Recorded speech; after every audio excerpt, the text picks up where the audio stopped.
بسم اللہ الرحمن الرحیم۔ السلام علیکم ورحمۃ اللہ وبرکاتہ۔ ناظرین، آج کی نشست میں ہم جانیں گے کہ سونے سے پہلے اور نیند سے بیداری کے وقت حضور صلی اللہ علیہ وسلم نے ہمیں کون سی دعائیں تلقین فرمائی ہیں۔ حضرت حذیفہ بن یمان رضی اللہ تعالیٰ عنہ سے روایت ہے کہ حضور صلی اللہ علیہ وسلم جب سونے کا ارادہ فرماتے تو اس وقت یہ دعا پڑھتے، اللہم بسمک اموت و احیا۔ یہ اللہم بسمکا ہے، اللہم باسمکا نہیں ہے۔ بعض لوگ اس کو پڑھنے میں غلطی کرتے ہیں، اللہم باسمکا پڑھتے ہیں۔ صحیح تلفظ اللہم بسمکا اموت و احیا ہے، جس کا ترجمہ یہ ہے کہ میں اللہ ہی کے نام سے مرتا ہوں اور اللہ ہی کے نام سے میں زندہ ہوتا ہوں۔ اب یہاں پر ایک سوال پیدا ہوتا ہے کہ جب انسان نیند کی آغوش میں جا رہا ہے تو نیند کا موت کے ساتھ کیا تعلق ہے کہ جس کے سونے سے پہلے اللہ کے حبیب صلی اللہ علیہ وسلم نے یہ دعا تلقین فرمائی، اللہم بسمکا اموت و احیا، کہ اللہ کے نام کے ساتھ میں مرتا بھی ہوں اور زندہ بھی ہوتا ہوں۔ تو نیند اور موت کا کیا تعلق ہے؟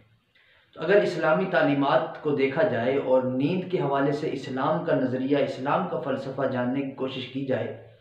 تو یہ معلوم ہوتا ہے کہ نیند کو بھی اسلام میں موت سے تشبیہ دی گئی ہے، اور نیند بھی ایسے ہی ہے جیسے موت ہوتی ہے۔ اللہ کے حبیب صلی اللہ علیہ وسلم نے فرمایا کہ النوم اخو الموت، یہ جو نیند ہے یہ موت کا بھائی ہے، گویا اس کو موت کا بھائی قرار دیا گیا ہے۔ اور اسی فلسفے کو قرآن کریم میں بھی بیان کیا گیا۔ سورہ زمر کی آیت نمبر 42 میں اللہ رب العزت ارشاد فرماتے ہیں، اللہ یتوفی الانفس حین موتها والتی لم تمت فی منامها فیمسک التی قضى علیہ الموت ویرسل الاخری الی اجل مسمى، جس کا ترجمہ یہ ہے کہ اللہ رب العزت موت کے وقت روحوں کو قبض کر لیتا ہے، اور جن روحوں پر ابھی موت نہیں آئی ہوتی ان کو بھی اللہ رب العزت نیند کے وقت قبض کر لیتا ہے۔ پھر جس پر اللہ رب العزت موت کا فیصلہ کر لے تو اس کو اپنے پاس روک کر رکھ لیتا ہے، اور جس کو اللہ رب العزت جس پر ابھی موت واقع نہ ہونی ہو تو اس کو اللہ رب العزت واپس بھیج دیتا ہے الی اجل مسمى، ایک مقررہ وقت تک کے لیے۔ تو اس سے معلوم یہ ہوا کہ جب انسان نیند کے عالم میں ہوتا ہے تو اس وقت بھی کسی درجے میں انسان کی روح قبض کر لی جاتی ہے، اور پھر جب انسان بیدار ہوتا ہے تو بیداری کے وقت وہ روح اس کے جسم میں واپس لوٹا دی جاتی ہے۔ تو یہ اسلام کا فلسفہ ہے، یہ اسلام کی تعلیمات ہیں، یہ اسلام کا نیند کے حوالے سے نظریہ ہے کہ نیند گویا کہ موت ہی کی ایک شکل ہے، کہ جس طرح انسان مرنے کے بعد کوئی حرکت نہیں کر سکتا، یا اس میں شعور نہیں رہتا، اس میں احساس باقی نہیں رہتا، اس میں سمجھ بوجھ باقی نہیں رہتی، اسی طرح نیند کے عالم میں بھی انسان اپنے اختیار میں نہیں ہوتا اور اس کو کوئی شعور نہیں رہتا، اس کی سمجھ بوجھ باقی نہیں رہتی۔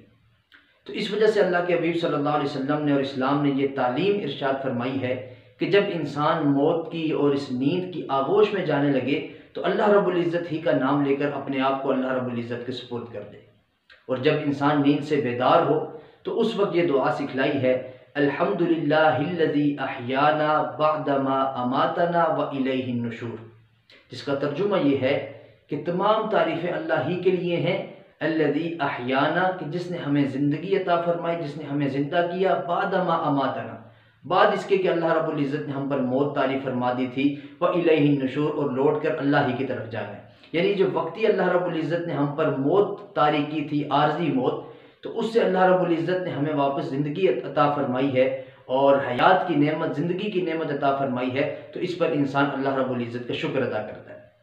تو یہ نیند کے حوالے سے اسلام کی تعلیمات ہیں کہ جب انسان نیند کی آغوش میں جانے لگے اس وقت بھی اللہ رب العزت کا لے اپنے آپ کو اللہ کے سپرد کر دے، اور جب انسان نیند سے بیدار ہو اور ایک موت کے بعد انسان کو ایک نئی زندگی ملے تو اس پر اللہ رب العزت کا شکر ادا کرتے ہوئے یہ دعا پڑھے، الحمدللہ الذی احیانا بعدما اماتنا والیہ النشور۔ اللہ رب العزت سے دعا ہے کہ اللہ پاک ہم سب کو حضور صلی اللہ علیہ وسلم کی بتلائی ہوئی ان مسنون دعاؤں کو پڑھنے اور ان کا اہتمام کرنے کی توفیق عطا فرمائے۔ وآخر دعوانا ان الحمدللہ رب